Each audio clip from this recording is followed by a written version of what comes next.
Hi, my name's Graham and welcome to my channel. This week I ended up reading two books, Evershore and Defiant by Brandon Sanderson. If you guys do not know about this series, this is the last book of the Skyward series.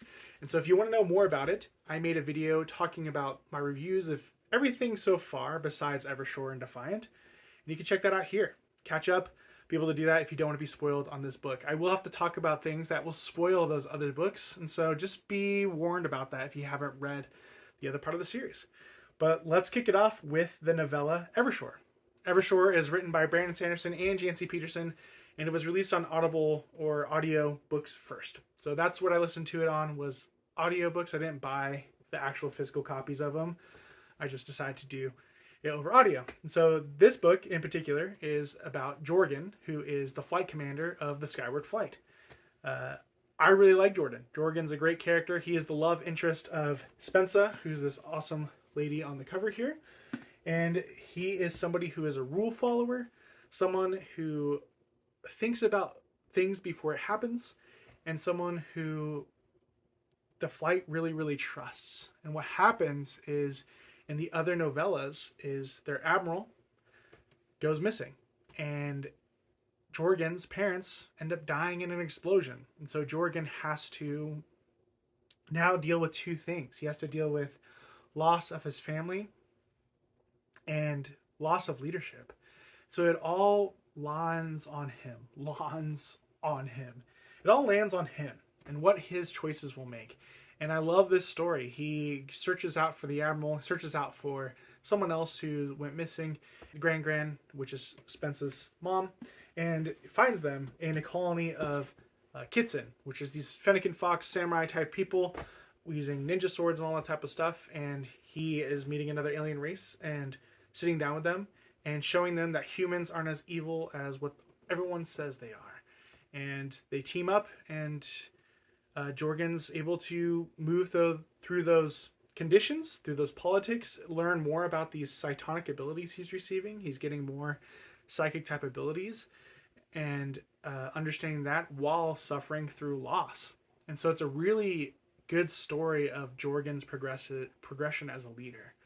And I really enjoyed it. By the end of that book, and what starts immediately off in Defiant, is that Jorgen ends up being the admiral of the last people that they're on, where they live, the last of the humans.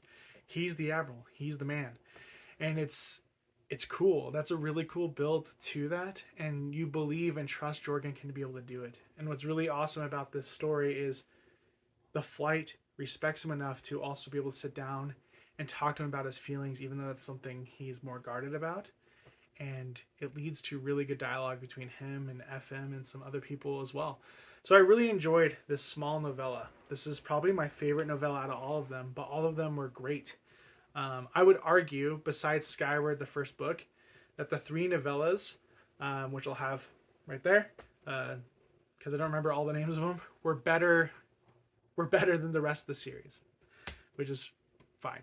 So yeah, Evershore was great. I really loved Jorgen's story. It was great. It was a nice sounds in my ears. I give it 4 out of 5 stars. Which is the same as the other novellas, which is awesome. Now, moving on to Defiant. Spensa returns from the nowhere. She has been stuck there in Cytonic, we move on to Defiant. But Cytonic, what was last left off is she was stuck in the nowhere, and now she shows back up to where Jorgen and all the people are. They really skip over that part quite a bit. It's just like Spensa's back for a couple weeks, and you're caught up to speed with everything that happened in the novellas. They found slugs. So they now have these allies with other people. But what I would say is, even though it covers that, where you don't technically need to read the novellas, I think it does a poor job of it. It doesn't really replace that in any way. You don't get the emotional impact of what those novellas bring. So this doesn't really set you up to speed of what's been happening while Spensa's away. So I highly recommend reading the novellas as you go through. Right? So, Spensa's back. She's returned from the nowhere. She now has a Delver, which is this really crazy creature when it enters our world, inside of her body. You learn in Cytonic that Delvers were artificial intelligence that kind of want everything to be neutral, and they can live off of Cytonic ability. And so when people use Cytonics, it affects them in a way of change and remembrance of who they once were. So Spencer has to deal with changes going on with this other voice in her head. And in the first few chapters, someone who made a sacrifice in the last book, Mbot, which was her AI, you find out is now just hanging out with the Delvers as AI, which is cool. I like that little dynamic. The only thing that kind of bummed me out is it made it very obvious of what was going to be happening. This book, I would say, is a great closer. Like, it does end the series well, but you can pretty much see everything that's going to happen. There's no... Brandon Sanderson's known for something in the community that's called a Sanderlanche, where there's a twist that really blows your mind. And in this book, there is zero Sanderlanche.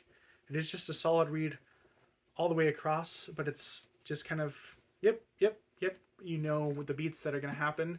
And it's, to be frank, wasn't my favorite thing in the world. I think my main qualm, here we go to the qualms here, is I don't like Spencer at the end of the series. I really like Spencer in book 3. I like Spencer a lot in book 1.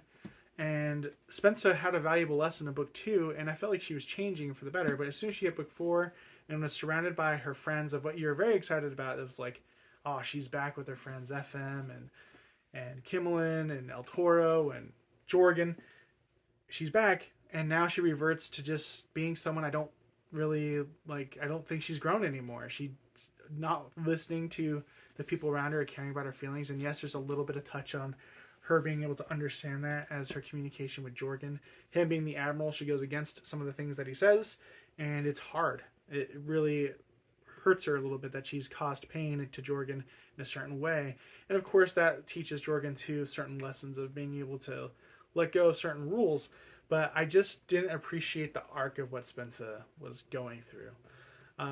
There's an overarching bad guy, the Superiority. He has been there from book 2. You really learn a lot about him. And he pretty much just ends up being nothing. He's replaced by a human that we all kind of know. I forget her name all the time. That's how impactful she is for me. She's kind of like Spencer's alternate ego twin. They've been kind of having like forced ghost conversations throughout book 3 and book 4, and they met in book 2. And so, yeah, you're like, cool, let's do this. And it just didn't really hit very well. I guess the thing I liked the most about this book was that it ended the series, and it just was like, cool, now everything's going to be hunky-dory, essentially. You go from, oh, now we got to do this final battle, and the battle wasn't that epic to me, and so now we're hunky-dory. And you knew exactly how that battle would end. It would be hooray for the good guys. And using Mbot, being able to talk to Delvers and everything of that nature. So it wasn't that crazy, and it was great that it ended. And also, what was also really neat is the conversation about the slugs. There's a lot of hyper slugs that are the hyper jumpers. They use these like live animals to be able to do that. And so the Superiority had them captured to be able to jam radars, to hyper jump, to cast like psionic blades. And the whole part of the Defiant and them coming in and saving the slugs, or Skyward flight, saving the slugs, that was the whole point of it. And they also realized that they are a huge alien race and treat them as such now. They now are part of the treaties and part of the stuff. And they communicate through messaging with photographs in people's minds, impressions, if you will. And so that's really cool, is that happens. Liberation of these creatures, or this alien race that was mistreated, and now they're being treated as equals. And that was awesome to be able to see. I really like that messaging in this book. But as I said, it's very, yes, I can see all of this coming, right? And it wasn't an exciting read. There was no part of me that was just stoked through it. I really wanted to read it, and I don't know what my personal feelings are. It just didn't land with me. I just didn't like Spencer anymore as a character. I felt like she reverted. And so, yeah, it was disappointing in that front, but I understand the conclusion. And knowing that the series will continue with Jancy's at the helm makes it exciting. I do want to see what she has to offer and how she's able to write this universe. Because what I will say is, even though I'm griping on the last book, I do love the world building that Brandon Sanderson brought to this universe. I love the rules that were set in place, how the humans are known as these like enemies that cause war, because we are pretty malicious in that front. And so it was like alien perspective of what human beings are, and the humans having to be able to politically go about that and show how good we are and empathetic we are. And it was a really cool story of that. And so I'm excited to see more of the universe as a whole with these different alien races and how humans interact with that and how it accepts this new government at the end of this story, which is cool, right? And so I appreciate that. I think the story is good. I think if you're a fan of Brandon Sanderson, you should definitely read it. I think if you're a fan of Ender's Game, this has the same vibes as that. The first book especially is definitely the same vibes as Ender's Game, for sure. And so you'd like this story. It's another one of those. I just didn't like book one set it off and built it up so much, and then just book two kind of faltered. Book three I thought was a really fun adventure. Like, hey, you're out doing this thing. That's cool. Life lesson. The AI, the Delvers. Really loved learning about that. Book four, with the ending of it, it was okay. It was okay. It was better than book two, for sure. And yeah, it was just a solid ending. It wasn't the best ending. It wasn't something that made me go like, I feel great about like everything. It's just kind of, yeah, awesome. It's done. So that's my review. I give Defiant by Brandon Sanderson 3.5 stars out of 5. I just didn't think it hit the notes that I wanted it to, and that's okay. Some books won't do that. Maybe I wasn't in the right state of mind. The question will be, will I read the series again? Yes, I will. Not for my own enjoyment. I'm really excited. I kept thinking while reading this will be really fun to read to my son when he's just a little bit older. Like when he's starting to comprehend words and getting excited about stories, this will be really, really fun because it has stakes in it, but they're not too scary.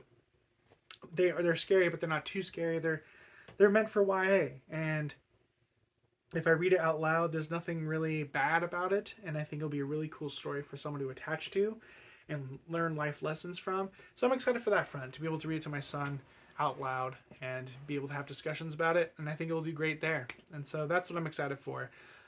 So yeah, so where does this land? What's the end of the series? What's the verdict? I think that out of all the books, Skyward, the first book of the series, is the best. And then you have all 3 novellas. So I think it's called Skyward Legacy, I believe it's called. Or Skyward Flight is what it's called. Right there. Tiny. Skyward Flight. All 3 novellas. Awesome. Love those. And then I'll go with Cytonic, and I'll go with Defiant, and then I'll go with Starsight. That'll be kind of like the ranking of each single one. So yeah, I enjoyed it. I enjoyed it. It was good. It wasn't bad. Hey-o. Yeah.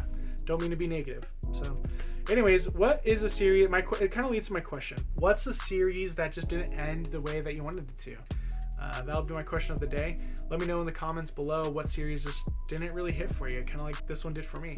I hope you guys have a wonderful day. I hope your next week is filled with amazing 5 stars books, and I will talk to you guys next time. Toodles.